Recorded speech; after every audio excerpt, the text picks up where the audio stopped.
Kiara. Hey, Hi, Neil. Kiara. Hey, Sheila. You know, I first heard Kiara speak, well, less than a year ago, maybe in March.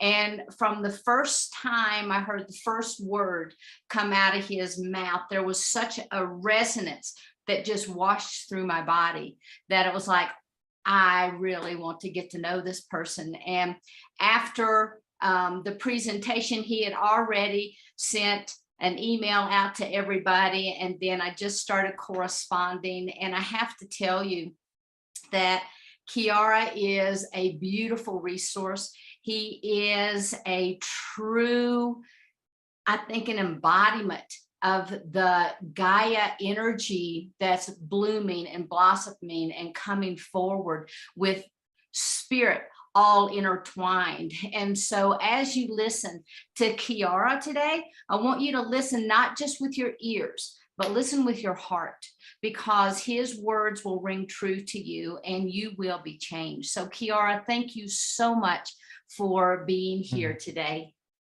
Well, thank you, Sheila.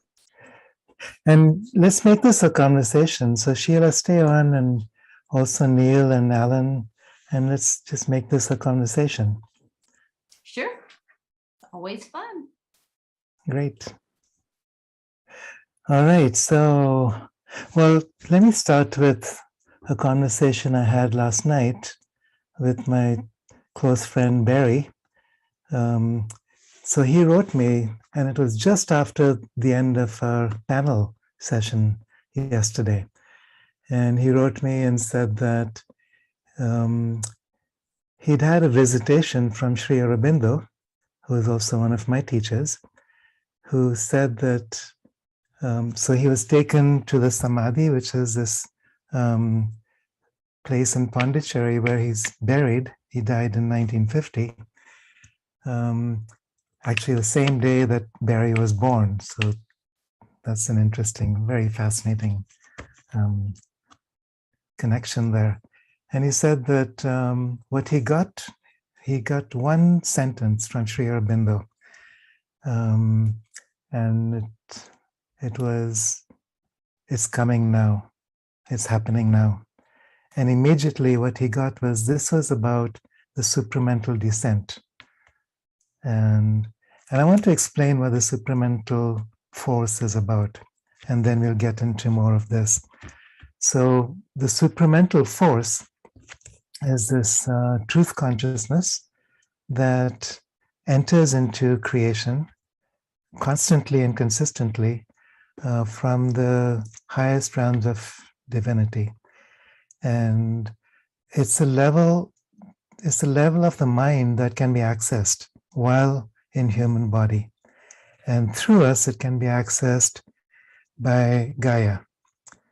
And so during the last 50 years or so, there's been a deepening embodiment of the supramental force.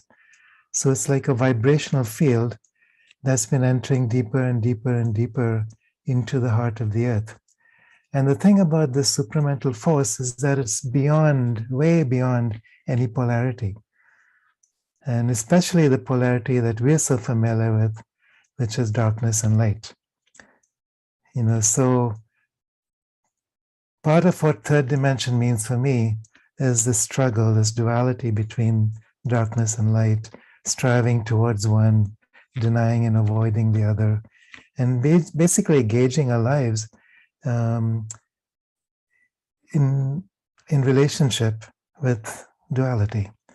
And what the supramental force is about is entering so deeply into this unity consciousness that everything that takes place can be recognized as a mask of divinity. And so my response to him was, yes, this is exactly what I'm feeling also. He was looking for confirmation, and I said, this is exactly what I'm experiencing now. Also, that everything that's going on in the world that seems to be dark is actually part of a deeper embodiment of light, because the supramental force needs to enter deep into the heart of the inconscient, and the inconscient is the womb of creation. This is a place that's not been entered before. And therefore, there's new possibilities that emerge as we consciously enter into the inconscient. And as we do so, we realize that this whole dance of opposites basically dissolves. And what we're left with is diversity and contrast. And what we're also left with is the power of divinity operating through us. Because we then become that. There's no separation.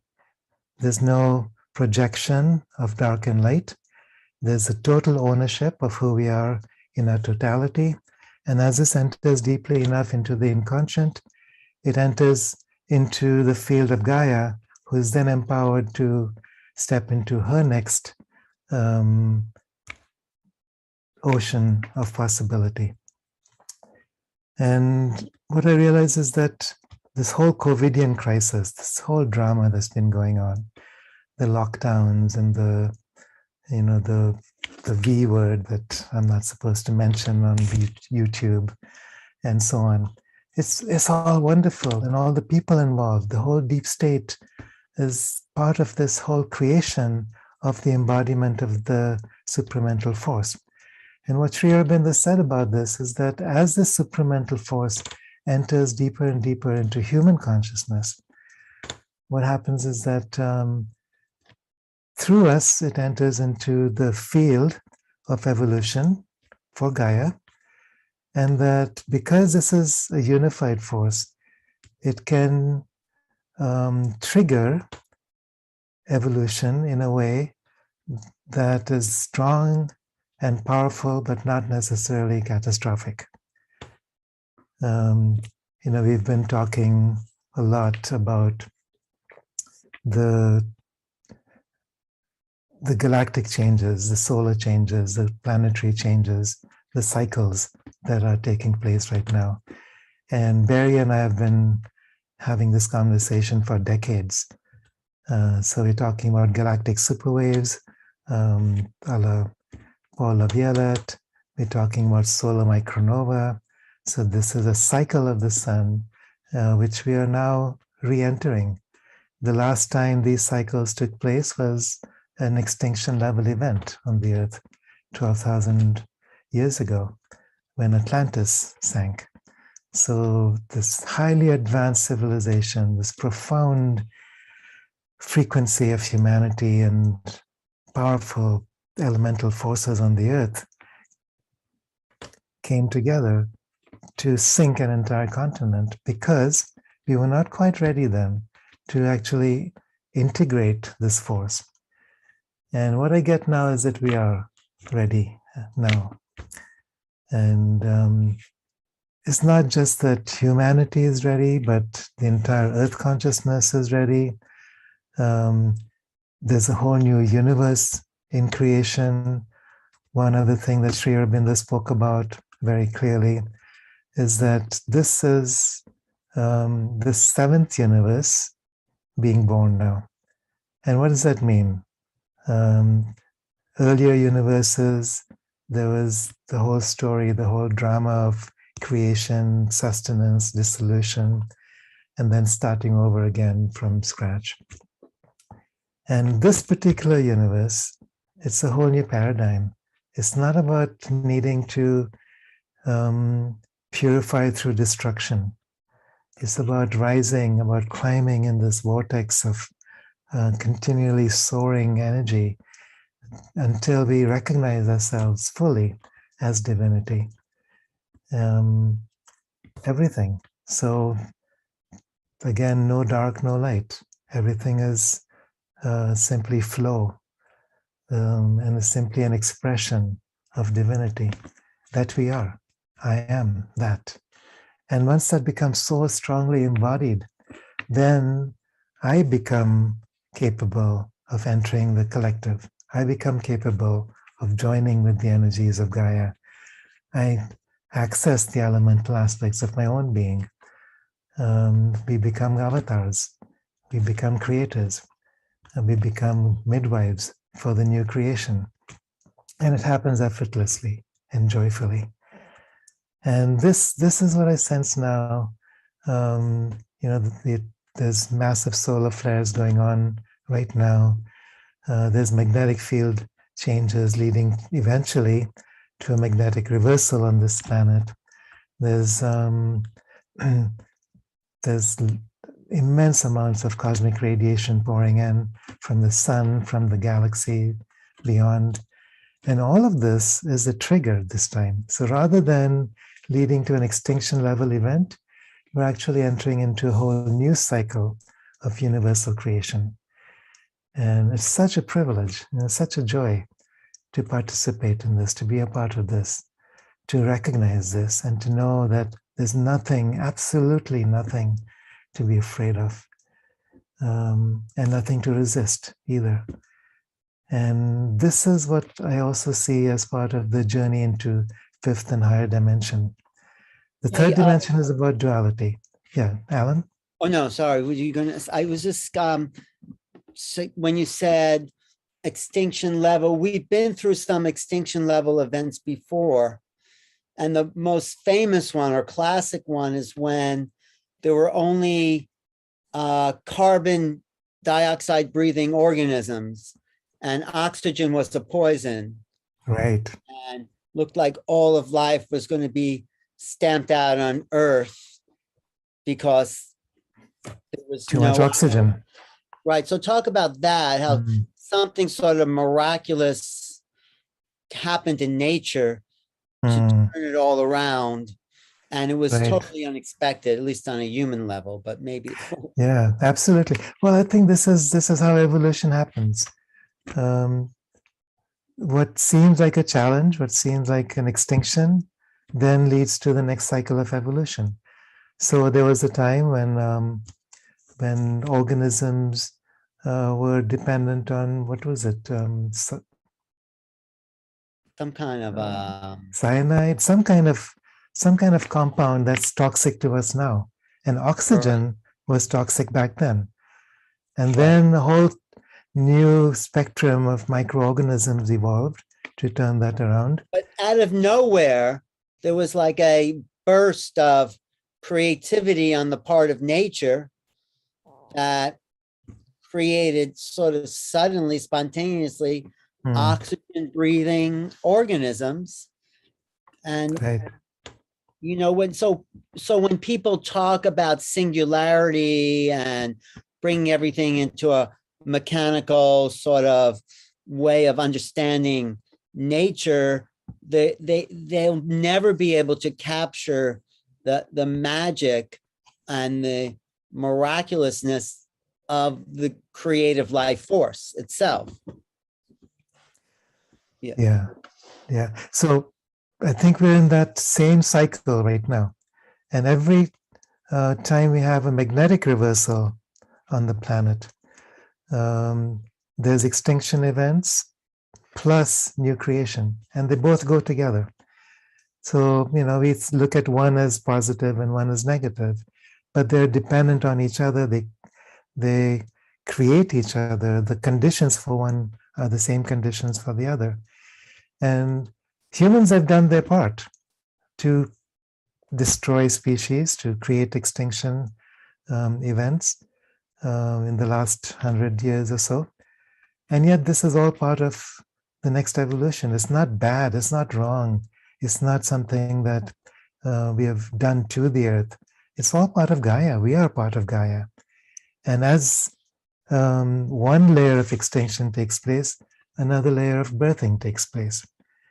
What I'm reminded of is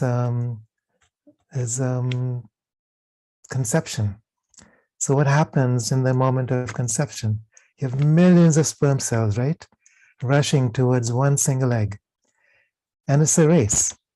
And eventually one sperm wins, or two, or maybe three. And you have a new embryo being birthed. But if it wasn't for those millions to eat away at the acids protecting the egg from being invaded, no one could make it through. And it's somewhat like that right now. There's millions of people, billions of people on this earth. And it takes us all to create this global brain. And once that happens, it doesn't take but a few. It doesn't need a whole lot of us. A few is enough to trigger the next wave of evolution, the next wave of life. All it means is being able to embody that supramental force, go beyond the duality of dark and light, surrender to the flow, connect with the energies of Divine Mother, Shiva Shakti, flowing through us, and surrender to that, become that, celebrate that. And that time is now. Someone talked about 144,000. I don't know if we need that many. All we need is one. What We did are that one. Aurobindo say? What did Aurobindo say about the new species? He has some famous quotes about. Do you know what I mean? Yeah, well, he speaks about 4 stages. So the animal human was the first, instinctive. The human is our current stage, rational. The third stage is the divine human, which is intuitively based, going beyond the rational mind. And the fourth is the supramental human. This is where it's not just the mind, but the body itself that's transformed into light that merges into fifth dimensional or higher reality. So imagine that our bodies can follow the mind. So the mind can travel anywhere to anywhere in a single instant. What if the body was able to follow that, merge enough with the higher levels of the mind that we can simply travel instantaneously, place to place, time to time. We're not so dependent on external things to nourish and feed ourselves or to warm and clothe ourselves. These things are simply one stage of creation. And the next species is going to be far beyond this. So what Sri Aurobindo also said is that we will be as far beyond this human species as humans are beyond the evolutions that have preceded us, perhaps the monkeys, perhaps, who knows what else. But it's, we are a transitional species. We're not complete. And that's what gives me hope. If we were complete, if this is the peak of the ladder of creation, we're in trouble. So do you think that the ascension is part of our moving to that next phase? Absolutely. But I would differ in terms of language. So rather than speaking about ascension, I prefer to speak about descension. So it's an embodiment. It's not a moving out of this dimension. It's bringing supramental force. It's bringing every level of creation into the body, into third dimensional reality, and transforming it. So, because, for a long time, every spiritual tradition that I'm familiar with has spoken about leaving the body behind, somehow bypassing the physical dimension or transcending the physical dimension. Here it's about entering fully. Remember at the panel thing yesterday, I was phrasing one of Rumi's quatrains. He says, at first we are the drop, we are seeking our way to the ocean. And that takes a long time because seeking is taking away from what we are now, who we are now, and trying to be something different to get someplace else. Then we enter the great ocean. We dissolve. We recognize that we are all of that.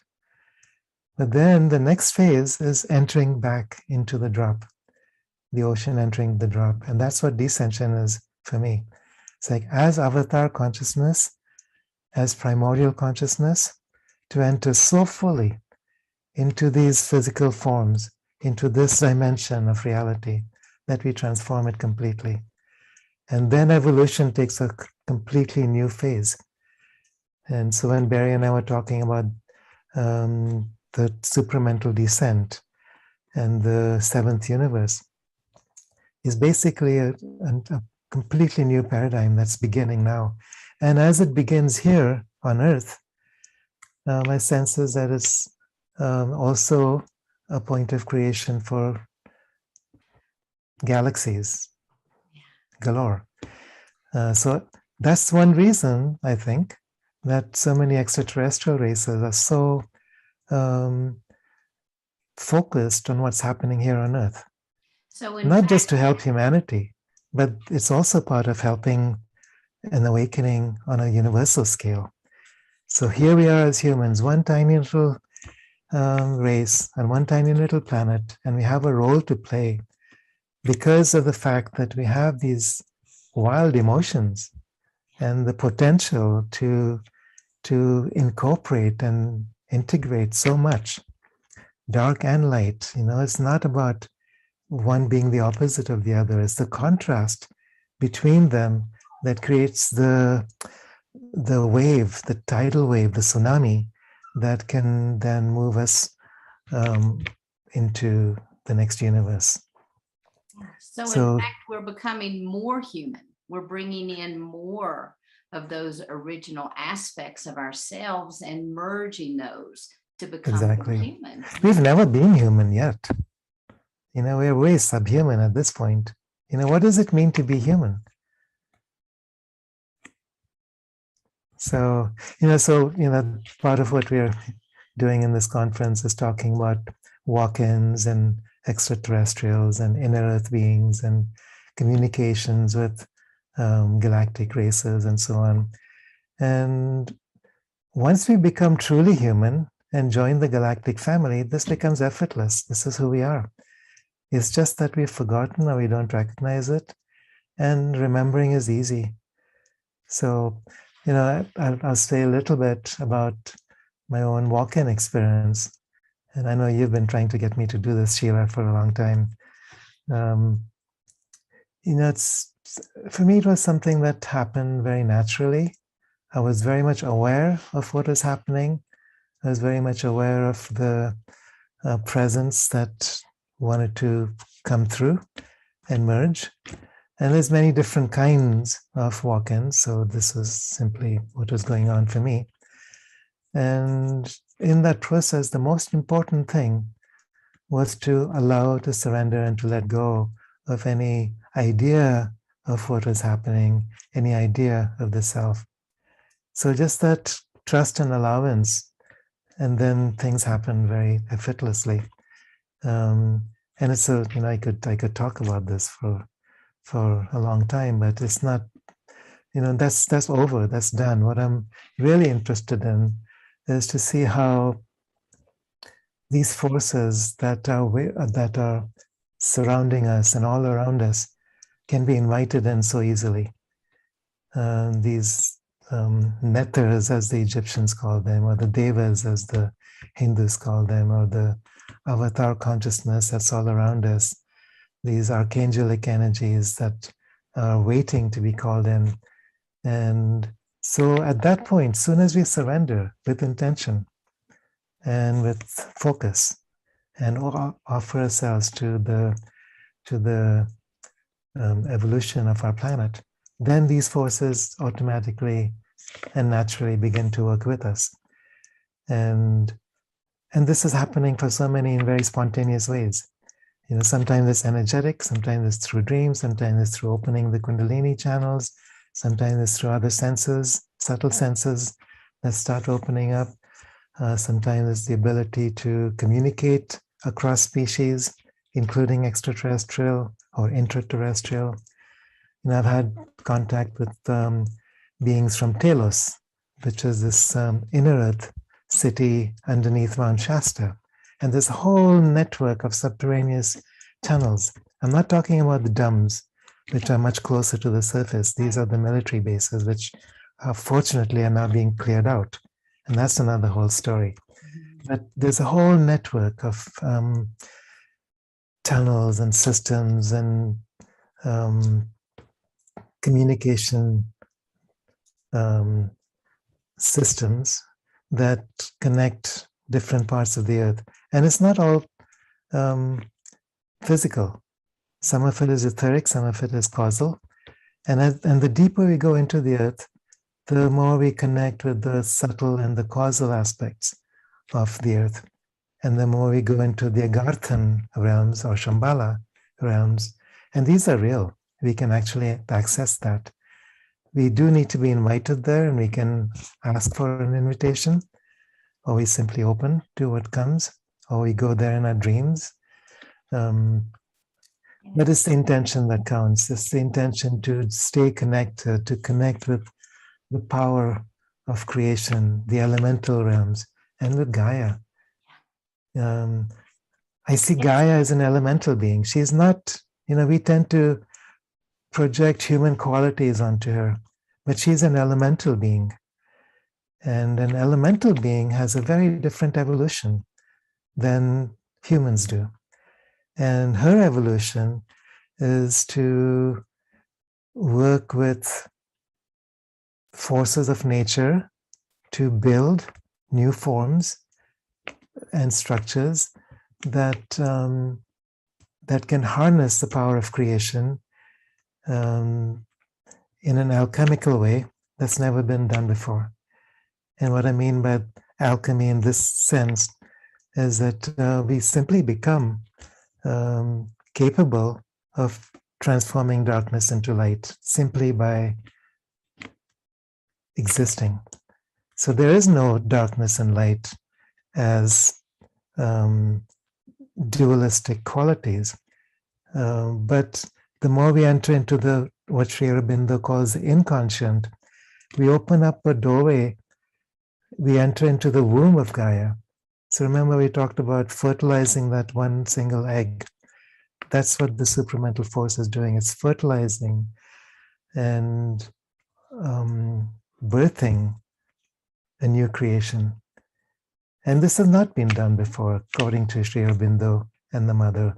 And we have such a tiny, tiny little glimpse of what that might mean.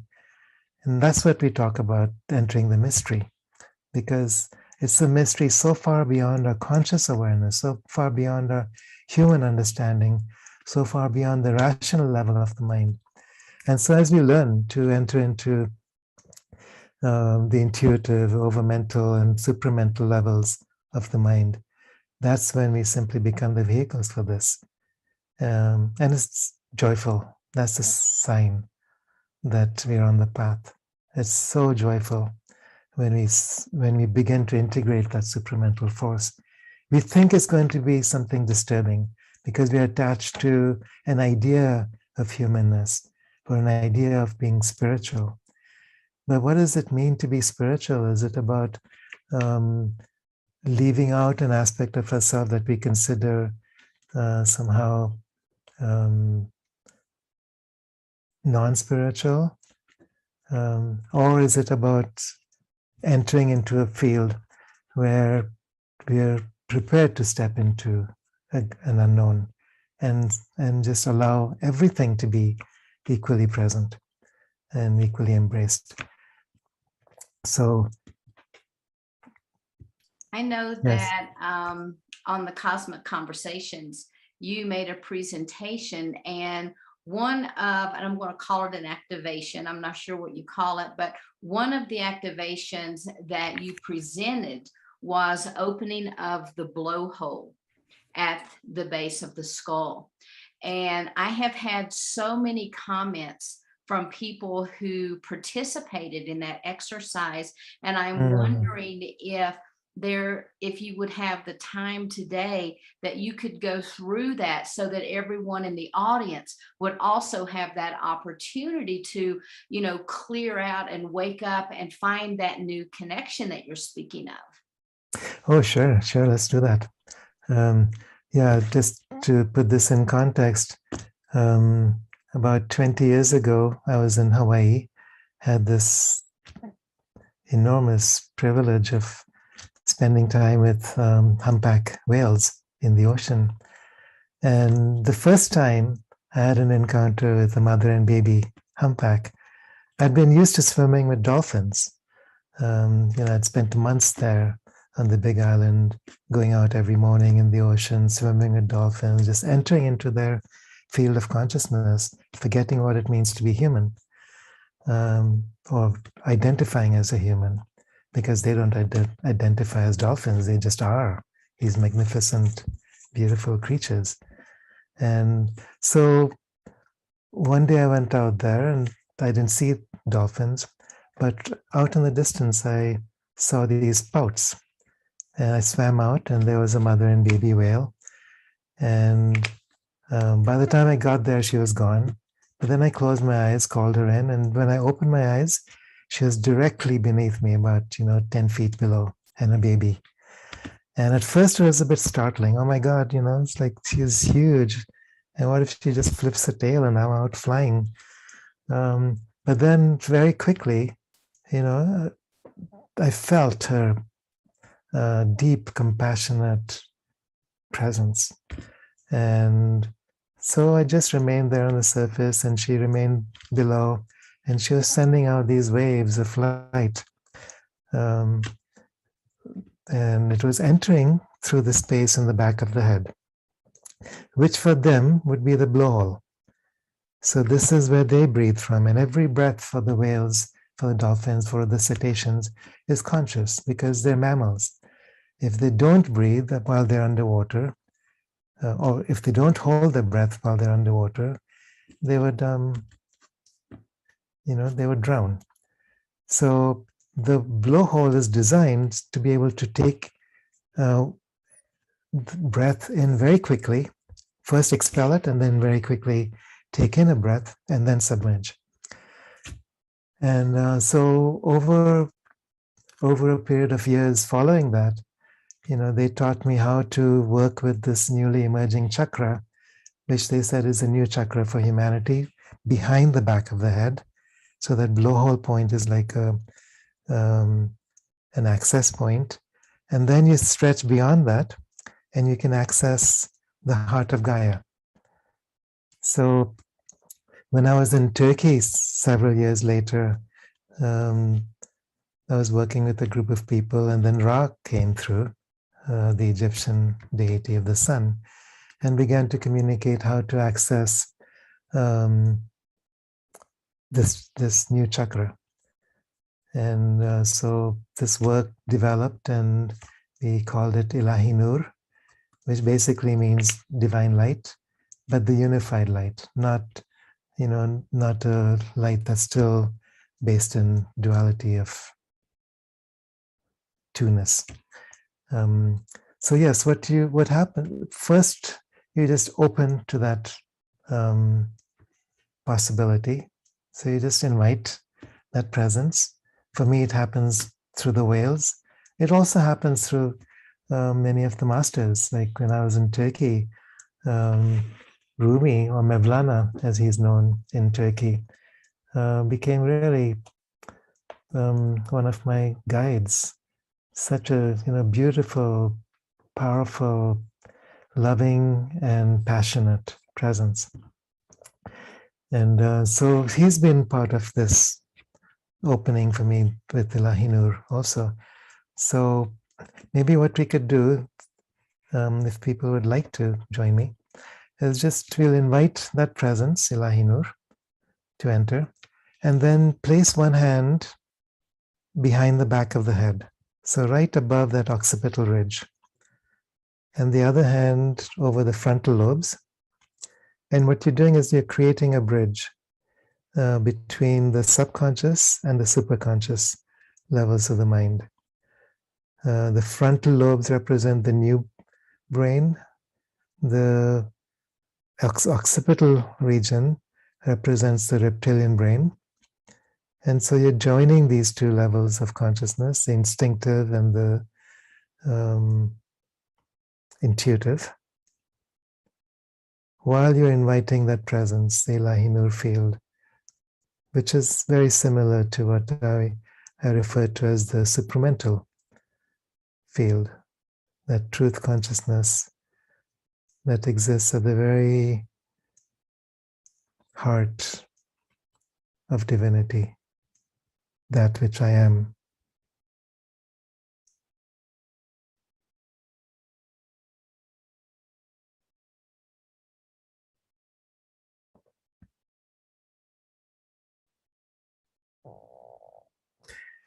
And one thing that begins to happen in this merging, there's a pathway that gets built between the instinctive, mental, intuitive, and supramental, and also the physical. So there's a mind of the cells, which is connected with the physical body, is connected with the elemental aspect of our being. And then there's the rational mind, which is connected with the human, our current human evolution. There's the intuitive, which is connected with the higher consciousness, the higher self. And all of this is part of being human, the divine human. It's a full embracing of all the different aspects of our being.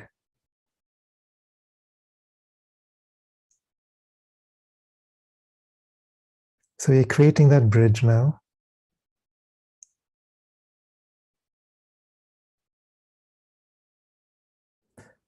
We invite the presence of the dolphins, the whales, the cetacean kingdoms, the elemental kingdoms, and all the masters, whoever they are,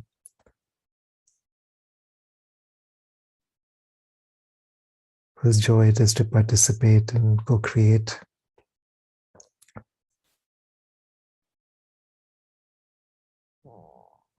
And notice what begins to happen. There's a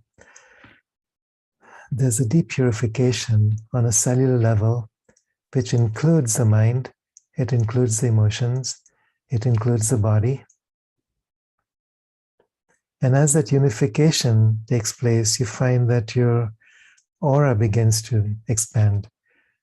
So you're moving past the bubble of the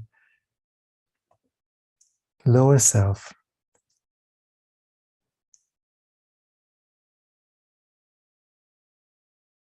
And entering into the causal realms where you encounter the higher self.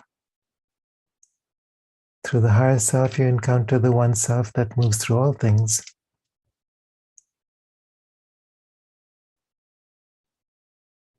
You find yourself being projected out across the skies, across the earth, across the universe.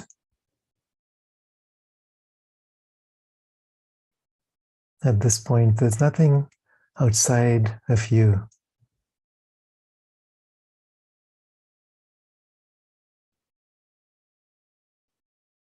The personal self dissolves,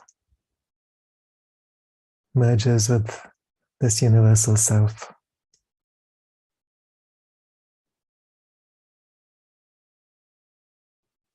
And this is literally the creation of the new species.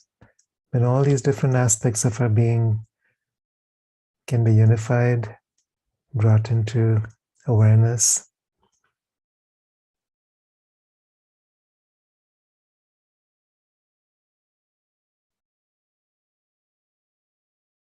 you join with the heart, the soul of Gaia, and you become a midwife, a participant, a co-creator with her in this next cycle of evolution.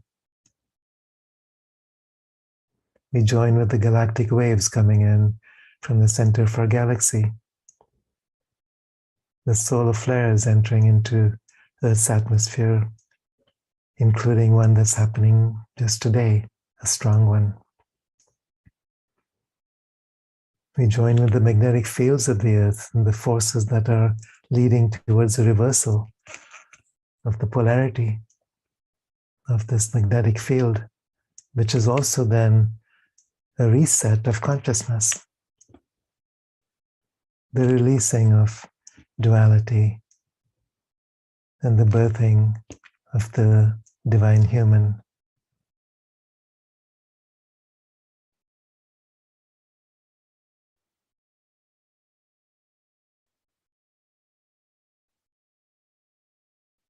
Entering into that great dance of creation, the dance of Shiva. And that Dance exists within us and all around us. I am that.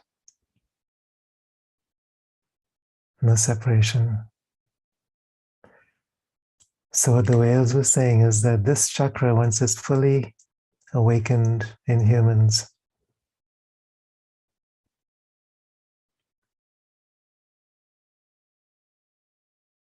is the path to the next species. They are the right brain of Gaia. We are the left brain of Gaia. And together, as our energies join, we support the fullness of Gaia. All the different aspects of her being, all the different species that are part of this co-creation.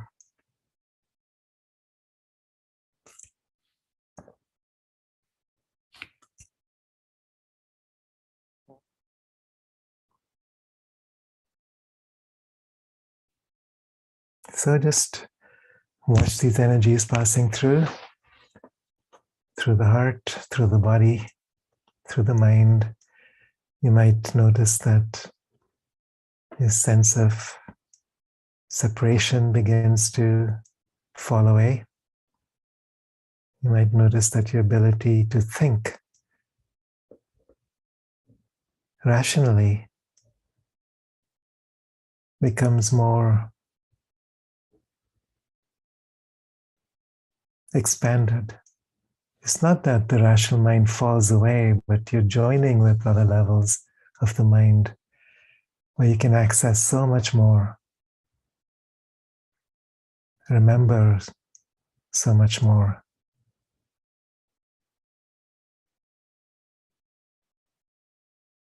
And in this state, there's no fear, absolutely no fear.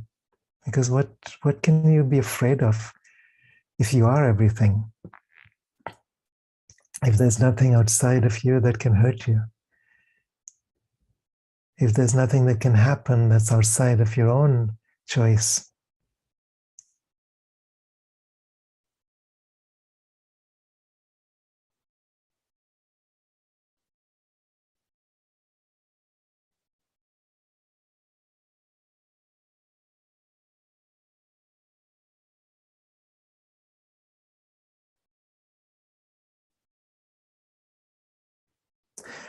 I'll share a quick little story while you continue to hold this space for yourselves. I remember being in South Africa a few years ago. I was there with a friend from Australia, and we'd gone to visit this African Sangoma, Credo Mutwa, near Johannesburg. And it was fascinating to meet him. He carries the entire history of the African continent. And part of that history was extraterrestrial origins, beings that came from time to time in different ways to seed,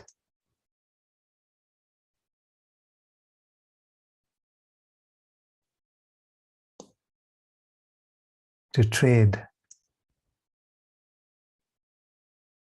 sometimes to steal and control. And he had paintings of many of the beings that he had met that had come to him. And so I was looking at these paintings along with Miriam. And that night, I was on my way back to my hotel room, and I started to go into this really high fever. It's like my whole body was burning up. I was sure I was going to die. My mind was jumping around. Maybe I caught yellow fever. Maybe something happened. This happened, that happened. That's it, I'm gone. That night I had a dream. And in the dream, one of these beings that Credo had painted came to me. He was a reptilian overlord, at first very scary looking, and he held my gaze. And I didn't have a choice at that point. I was just so, I felt so powerless to resist because of the state of my body. And so I just decided, okay, it's an opportunity to just make a connection. And so that's what we did. And we just held our gaze. And he looked at me and I looked at him, and I felt this enormous power funneling into me, coming in through the solar plexus, moving up. And I recognized that this was his essence, power. And simultaneously, I felt this enormous waterfall of love pouring in through the crown, out through my heart, and towards him. And it was such a beautiful exchange, love, power. And at the end of that, he thanked me and said, this is what we came to this earth for. And now we're free to go. And then later, I saw hundreds of these beings just drifting down this river into the great ocean. And the sense I got was they were now ready to leave. But again, it's not confronting violence or hatred or control matrices with the same energy, with fear, with hostility, with attack, but by simply entering into and transmuting. That's what alchemy is about. And this is what we're doing in this exercise here. We are entering into that supramental field where we can let go of the violence within us, the hatreds that we've carried, the fears that have controlled our own self and victimized our own being. So letting go in the awareness that there's nothing to fear, in the awareness that I am all of that, and there's no good and bad. It's an involutionary process, entering the heart of the inconscient, that womb of creation that's not been seeded yet. And then with that intention, entering the cycle of evolution, to moving on to the next level, into that great mystery.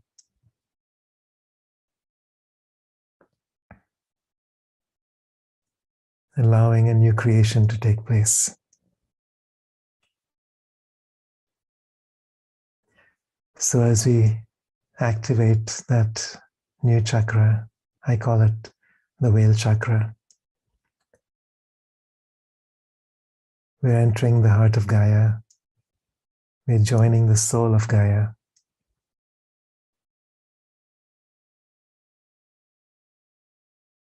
We're experiencing all the species on this planet as part of our own body. Celebrating this intricate web of life.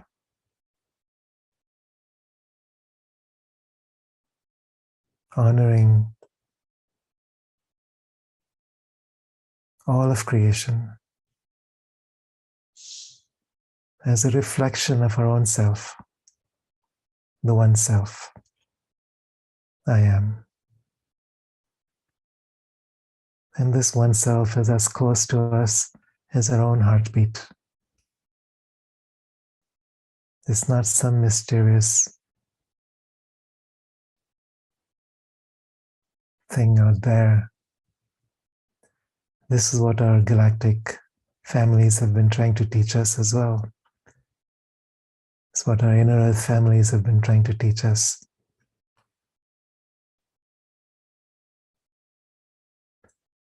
Every species has a role to play. Every human has a role to play.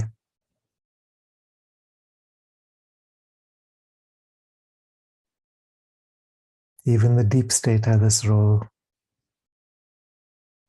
in the greater awakening of humanity, in the greater activation of our potential, the subtle senses that are connected with higher levels of the mind.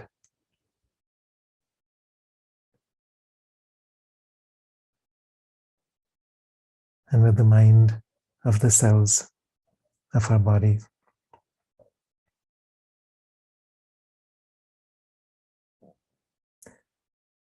So it doesn't need to become a difficult, long, drawn process. It's already happening. We already are that. And remembering can take place in an instant.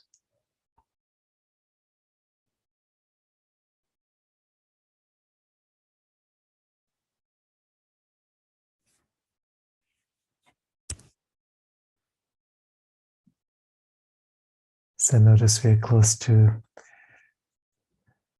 the time for finishing up.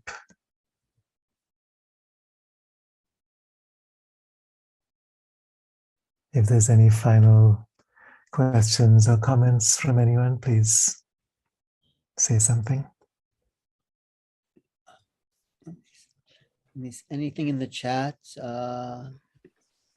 Sheila? I am looking right now.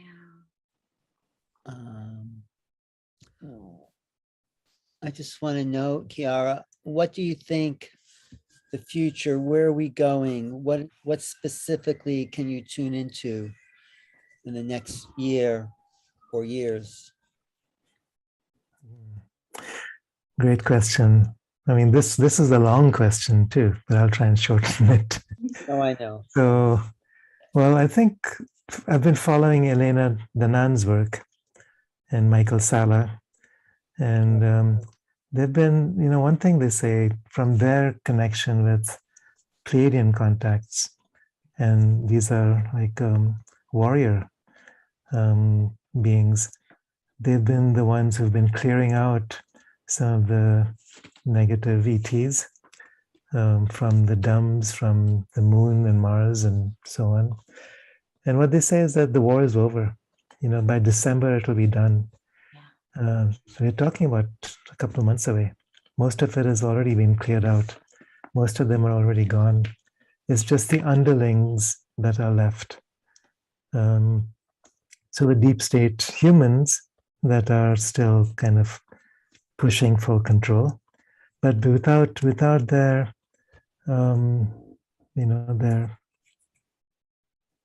their spark, there's no life there.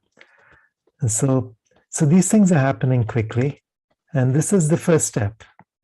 Beyond this, I think it's up to humans to remember fully who we are, and then working not just on a personal level, but also on environmental, collective, social levels, to create new technologies that do not require fossil fuels, that do not require external sources. Some of them are internal, some of them are synergistic. But this is one, so the technology already exists to travel freely. The secret space program has these technologies. It's just that we humans have not been told, have not been given all this information. Same thing goes with medical technologies, the so-called med beds. We can heal so quickly. And what is healing, really? When we're connecting with higher levels of mind, it's instantaneous. This is what Isa or Yeshua or Jesus was trying to teach his disciples. So these are things that I think will be coming back into our awareness more and more and more. That's just on this level. By the time we get to the supramental level of humanity, oh my God, we can't even begin to go there. Then we become creators to the same extent that this whole universe has come into form. Is the supermental equated to the golden age, the Satya Yuga? I think it's beyond that. Right. The 4 yugas, the way I see it, as our sun revolves around its twin star, which is perhaps Sirius, and together they move around the center of the galaxy. When our sun is closer to the center than Sirius, then we are in Satyuga. When our sun moves further back, we're in Kali Yuga. So it has to do with proximity to the center of the galaxy and a connection with galactic frequencies, Hunapku. And so these cycles have been going on for a long time. Sri Yukteswar speaks about them as 24,000 year cycles. So it's a different reckoning than some of the classical Hindu traditions. But Right. no, the supramental force, it's the first time it has been able to enter so fully into this dimension of matter. And so it will perhaps create something that's not been seen. And so the idea of the seventh universe is that we don't have to go through these cycles of falling down and then climbing back up, being destroyed and then resurrecting. It's about continually rising onwards and onwards and upwards and forwards. So that's how I see the supramental species, but that's still to come. First, we get to the divine human, the third stage, Right. which is now, hopefully in the next few years or decades. Well, I think things are being shaken up for sure on so many levels. And, I'll talk about this in my talk, but the level of complexity, when you have a new level of complexity, the old system has to collapse and a new, more sophisticated system can be put in place. But it's always, will the new system have enough power to sustain the new level of vibration, or will it disintegrate? That's the moment we're in now. Right. No, I in my seeing, there's no question. I agree. This summit is part of the shift. I mean, all of us here are part of making something else possible. Right. I hope. Thanks, Kiara. Oh, thank you, guys. This is extraordinary to share this with each of you. Someone mentioned your voice yesterday. You could just be reading the phone book and just make it a meditation, if they had phone books. But yeah, it's great to listen to you. Thank you. Well, likewise, Alan, I feel the same way when I listen to you. It's like you have this very, soft, gentle, but really clear way of seeing. And you can bring that forth in people that you're interviewing or talking with. Or writing my book, for that matter. Yes. There you go, making contact. No, I tried to make it clear, but thank you for saying that, because I think Einstein said if people can understand it, what's the point, of anything? So hopefully my presentation will be understood. Yeah. Well, it has to be clear. It has to be simple. Yeah. And comprehensive. Exactly. Thanks. So you'll be at the panel later, right? Yeah, I'll join you. And then you have your website here about upcoming events. Kiara Windrider. Is that your real name? You don't have to tell me. Oh, that's another story. Okay. What's your background, Kiara? Kiara originally? A great name, a Windrider. KiaraWindrider.net. Yeah, originally I'm from India, Neil. Yeah. Whereabouts? I was born in Bombay. Oh, okay, nice. And I've traveled so many places. I don't see myself as localized anywhere. Yeah, Neil's from same here. India. Yeah, my You're from parents are India? from Punjab. Uh-huh. Ah, okay. Yeah, All yeah, right. yeah. Bahut acha. No. Thank you so much, brother. I really appreciate you. I would love to connect in the future and maybe put a full workshop, with your work on a portal to ascension. Oh, absolutely. I love that. Absolutely. Yeah. Let's do it. Thank you so much. I appreciate you, brother. Okay, we'll see you in a Appreciate bit. your blessings. Thank you. Same to you. Okay. So what do I do now? You can hang now out, but you've already been moved to an attendee, Kiara. So yeah, just hang out in the room, and then we'll bring you back later to be on the panel.